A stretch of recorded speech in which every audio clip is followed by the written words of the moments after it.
വചനം.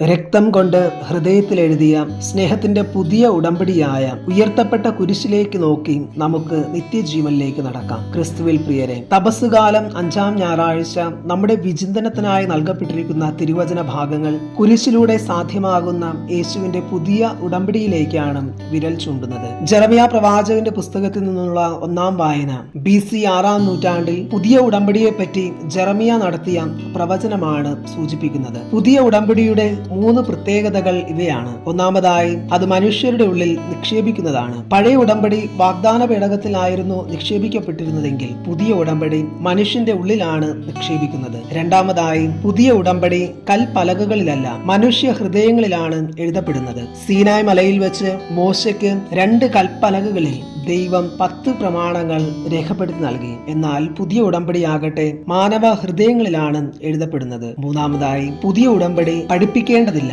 മറിച്ച് സ്വമേധയാ വലിപ്പ ചെറുപ്പമെന്ന് എല്ലാവരും അറിയുന്നതാണ്. അത് കുരിശിൽ ക്രിസ്തു ഉയർത്തപ്പെടുമ്പോൾ എല്ലാ മനുഷ്യരെയും തന്നിലേക്ക് ആകർഷിക്കുന്നതിന്റെ ഫലമാണ്. കുരിശിലൂടെ ക്രിസ്തു നൽകിയ സ്നേഹത്തിന്റെ പുതിയ ഉടമ്പടി സകല മനുഷ്യരെയും ആശ്ലേഷിക്കുന്നു. യേശുവിന്റെ മഹത്വീകരണത്തിലൂടെയാണ് പുതിയ ഉടമ്പടി സാധ്യമാകുന്നത്. പെസഹ ആചരിക്കാൻ യേശു ജെറുസലേമിലേക്കായിരിക്കുമ്പോഴാണ് യേശു തന്റെ മഹത്വീകരണത്തെ പറ്റി വീണ്ടും സംസാരിക്കുന്നത്. ഗ്രീക്കുകാർ യേശുവിനെ അന്വേഷിച്ച് ഗ്രീക്ക് നാമധാരിയായ ഫിലിപ്പോസിനെ സമീപിക്കുന്നതിന്റെ പശ്ചാത്തലത്തിലാണ് യേശു ഈ വെളിപ്പെടുത്തൽ നടത്തുന്നത്. സങ്കീർത്തനങ്ങളുടെ പുസ്തകം 42-ാം അധ്യായം 1-ാം വാക്യത്തിൽ നാം ഇപ്രകാരം വായിക്കുന്നു: നീർച്ചാല് തേടുന്ന മാൻപേടയെ പോലെ ദൈവമേ, എന്റെ ഹൃദയം അങ്ങയെ തേടുന്നു. ദൈവത്തെ അന്വേഷിക്കുവാനുള്ള മാനവ ഹൃദയത്തിന്റെ ദാഹമാണ് ഗ്രീക്കുകാരുടെ ഈ പ്രവൃത്തിയിൽ പ്രകടമാകുന്നത്. മാനവലോകം യേശുവിലേക്ക് ആകർഷിക്കപ്പെടുന്നു എന്നതിന്റെ പ്രതീകമാണ് ഗ്രീക്കുകാരുടെ ക്രിസ്താന്വേഷണം. മനുഷ്യന്റെ അന്തരംഗത്തിൽ ദൈവം നിക്ഷേപിച്ചിരിക്കുന്ന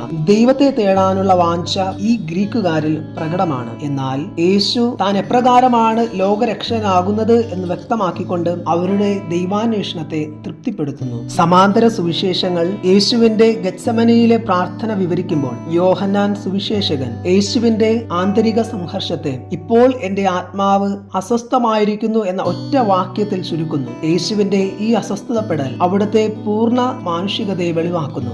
ഗോതമ്പ് മണി നിലത്ത് വീണ് അഴിയുന്നത് പോലുള്ള ഒരു സംഘർഷം ക്രിസ്തു അനുഭവിക്കുന്നു. വിശുദ്ധ ജോൺ ക്രിസോസ്റ്റം ഇപ്രകാരം നിരീക്ഷിക്കുന്നു: യേശു മരണത്തെ ഭയപ്പെട്ടു, പക്ഷേ നിരസിച്ചില്ല. സഹന വഴികളെ ദൈവഹിതത്തിന് നിരുപാധികം കീഴ്പ്പെടുത്തിക്കൊണ്ട് ദൈവമഹത്വം തേടാൻ അവിടുന്ന് തയ്യാറായി. ഈ ആത്മസമർപ്പണമാണ് കുരിശിൽ അവിടുത്തെ മഹത്വീകൃതനാക്കിയത്. പരിശുദ്ധ പിതാവ് ബെഡിറ്റ് പനാറാൻ ബാപ്പ് ഇപ്രകാരം നിരീക്ഷിക്കുന്നു: മനുഷ്യനെ ഉയർത്താനും രക്ഷിക്കാനും വേണ്ടി തന്നെ തന്നെ നൽകുന്ന പ്രവൃത്തിയിൽ ദൈവം തനിക്കു തന്നെ എതിരായി തിരിയുന്നതിന്റെ പരകോടിയാണ് കുരിശിലുള്ള അവിടുത്തെ മരണം. ഇത് ഏറ്റവും മൗലികമായ സ്നേഹവുമാണ്. 3 പ്രാവശ്യമാണ് യോഹന്നാന്റെ സുവിശേഷത്തിൽ യേശുവിനെ ആത്മാവിൽ അസ്വസ്ഥനായി കാണാൻ കഴിയുന്നത്. ഒന്നാമതായി, യോഹന്നാന്റെ സുവിശേഷം 11-ാം അധ്യായം 33 മുതൽ 38 വരെയുള്ള വാക്യങ്ങളിൽ ലാസറിനെ ഉയർപ്പിക്കുമ്പോൾ അസ്വസ്ഥനാകുന്ന യേശുവിനെ നാം കാണുന്നു. രണ്ടാമതായി, 12-ാം അധ്യായം 24 മുതൽ 27 വരെയുള്ള വാക്യങ്ങളിൽ തന്റെ മഹത്വീകരണത്തെ പറ്റി സംസാരിക്കുമ്പോൾ യേശു ആത്മാവിൽ അസ്വസ്ഥനാകുന്നു. മൂന്നാമതായി,